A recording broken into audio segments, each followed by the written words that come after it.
never know.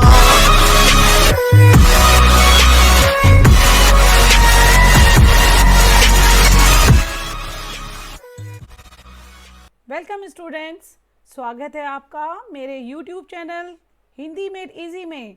देखिए, पिछली बार आपने शब्द टॉपिक में जाना उत्पत्ति के आधार पर और रचना के आधार पर शब्दों का भेद। आज हम प्रयोग के आधार पर शब्द के बारे में जानेंगे। प्रयोग के आधार पर शब्द भेद।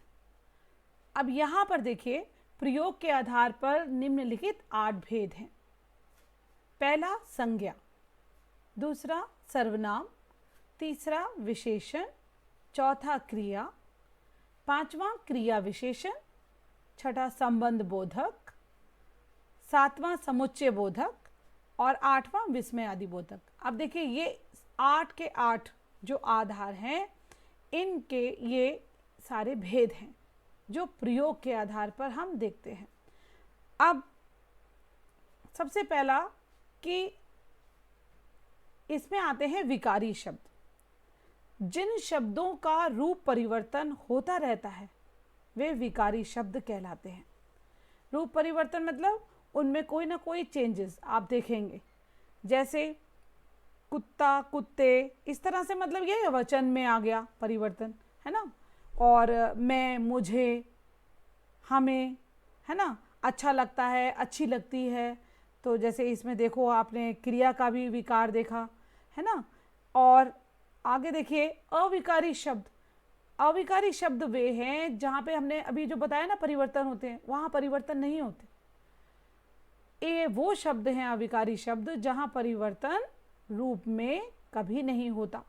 जैसे जब हम कुछ शब्दों का प्रयोग है, जैसे यहाँ, किंतु, और, ये ऐसे शब्द हैं जिनका हम प्रयोग वाक्य के शुरू में करते हैं, कई बार बीच में भी करते हैं, लेकिन इनके कारण कोई भी विकार या परिवर्तन नहीं होता। ठीक है ना। ये कोई स्त्रीलिंग भी कर सकते हैं प्रयोग, और ये कोई पुल्लिंग के लिए भी प्रयोग हो सकता है। ठीक है। यह लड़की यहाँ आती है, यह लड़का यहाँ आता है, तो इसमें यहाँ में कोई भी अंतर हम देखेंगे कि नहीं आए। अब है अर्थ की दृष्टि से शब्द भेद। अर्थ की दृष्टि से शब्द के 2 भेद हैं। पहला है सार्थक और दूसरा है निरर्थक। अब सार्थक शब्द जो है, इनमें कुछ ना कुछ अर्थ जरूर होगा, यानी जिन शब्दों का कुछ ना कुछ अर्थ है वो सार्थक शब्द कहलाते हैं। जैसे पानी। अब जैसे पानी, मैंने कहा पानी का जो चित्र आपके दिमाग में आएगा कुछ ऐसा जो पीने के लिए प्रयोग करते हैं, ठीक है ना। या जैसे मैं कहूँ डंडा। अब डंडा कहते ही एकदम से पता चलता है कि इससे जो है वो डंडा उठा के कोई मार रहा है या कुछ है, तो वो डंडा याद आ जाता है। इसी प्रकार से निरर्थक शब्दों में देखते हैं, जिन शब्दों का कोई अर्थ नहीं होता, ऐसे शब्द निरर्थक कहलाते हैं।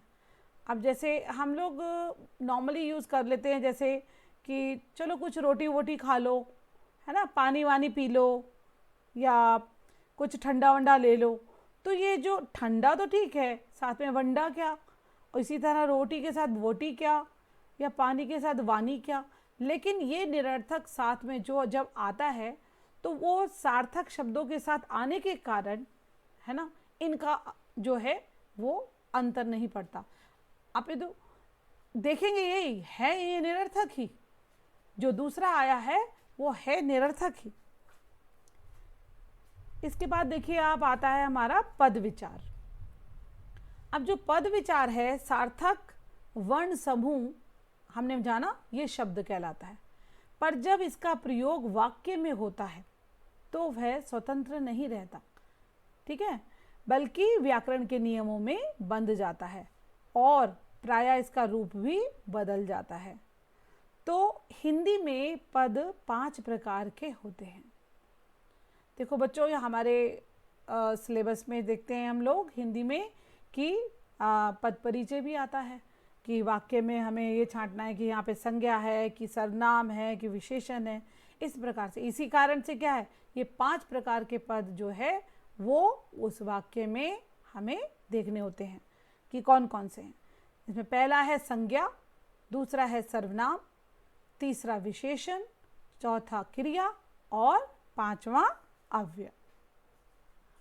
अब जो संज्ञा है, किसी व्यक्ति, स्थान, वस्तु आदि के नाम को यानी उसके गुण, धर्म, स्वभाव का बोध कराने वाले जो शब्द हैं वो संज्ञा कहलाते हैं। ठीक है। संज्ञा के प्रकार में हम देखते हैं कि 3 प्रकार के भेद हैं, व्यक्तिवाचक, जातिवाचक, भाववाचक। अब ये जो व्यक्तिवाचक है, यानी जब हम किसी विशेष व्यक्ति का नाम लें, विशेष प्राणी का, विशेष वस्तु का नाम लें, तब ये व्यक्तिवाचक है। जैसे मान के चलिए अगर मैंने ताजमहल बोला या कुतुब मीनार बोला, ये विशेष इमारतें हैं, ठीक है ना, तो ये व्यक्तिवाचक है। जातिवाचक में क्या है कि जिस शब्द से उसकी संपूर्ण जाति का बोध हो, ठीक है, उन्हें जातिवाचक संज्ञा कहते हैं। अब जैसे ऊपर का ही देखते हैं, हमने कहा ताजमहल, कुतुब मीनार, और इनकी जगह अगर हम सिर्फ कहें इमारतें, ठीक है, इमारत शब्द का प्रयोग करते हैं, तो वो क्या हो गया, जाति। ठीक है। तीसरा आता है हमारा भाववाचक संज्ञा, जिस संज्ञा शब्द से पदार्थों की अवस्था, गुण, दोष, धर्म आदि का बोध हो, यानी उनका पता चले, तो वो भाववाचक संज्ञा कहलाती है। जैसे मान के चलो बूढ़ा शब्द है, अब हमें उसे भाववाचक संज्ञा बनाना है, तो बुढ़ापा। इसी प्रकार मीठा से क्या बना, मिठास। बच्चा से क्या बना, बचपन। और मोटा से क्या बना, मोटापा। तो इस प्रकार हमने देखा। अब यहाँ पर कुछ विद्वान अंग्रेजी व्याकरण के प्रभाव के कारण संज्ञा शब्द के 2 भेद और बताते हैं। वैसे तो 3 भेद जगत प्रसिद्ध हैं, सब जानते हैं। इनमें जो 2 हैं वो और जो इसमें जुड़ गए, उनमें पहला है समुदायवाचक संज्ञा। जिन संज्ञा शब्दों से व्यक्तियों, वस्तुओं आदि के समूह का बोध होता है, उन्हें समुदायवाचक संज्ञा कहते हैं। अब ये समुदाय क्या है, जैसे सभा है ना, सेना, पुस्तकालय, तो यहाँ पे एक ग्रुप का, एक समूह का पता चलता है। अब दूसरा देखिए द्रव्यवाचक संज्ञा। तो जिन संज्ञा शब्दों से किसी धातु, द्रव्य आदि पदार्थों का बोध हो, उन्हें जो है द्रव्यवाचक संज्ञा कहते हैं। जैसे घी, तेल, सोना, चांदी, पीतल, है ना, लोहा। इस प्रकार संज्ञा के 5 भेद हो गए, किंतु अनेक विद्वान समुदायवाचक और द्रव्यवाचक इनको जो है जातिवाचक संज्ञा के अंदर ही मान लेते हैं। और देखा जाए तो इन्हें अलग करने की आवश्यकता भी नहीं है, ये सब जातिवाचक में ही मान लिए जाएं तो ठीक है। अब भाववाचक संज्ञा, भाववाचक संज्ञाएं जो है वो 4 प्रकार के शब्दों से बनती हैं। जैसे पहला हो गया जातिवाचक संज्ञाओं से। जातिवाचक में जो है मैं एक इसमें आसान सा बताती हूँ। जैसे मित्र से बना मित्रता, ठीक है ना, और बालक से बना बालकपन। उसी प्रकार देखिए सर्वनाम से अगर हम बनाएं, जैसे अपना से अपनापन, है ना, ऐसे ही निज से निजत्व, मम से ममत्व, ममता।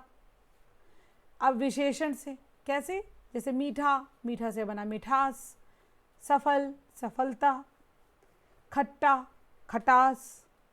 इसी प्रकार देखेंगे क्रिया से, जैसे खेलना में खेल, थकना का थकावट, है ना, चढ़ना का चढ़ाई। इसी प्रकार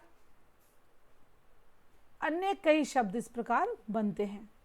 तो उम्मीद करती हूँ कि आज की जो भी जानकारी आपको दी गई है वो आपकी आने वाली परीक्षाओं में काम आएंगी, आपको अच्छी तरह से समझ में आ गया होगा। और आप सभी का मैं एक बात के लिए धन्यवाद करना चाहती हूँ, जिन्होंने भी मुझे कमेंट बॉक्स में कमेंट्स दिए हैं, उन्होंने मुझे जो भी प्रोत्साहन दिया है उसके लिए मैं धन्यवाद करती हूँ। और उम्मीद करती हूँ कि आप लोग भी मुझे शेयर, लाइक करते रहेंगे। धन्यवाद।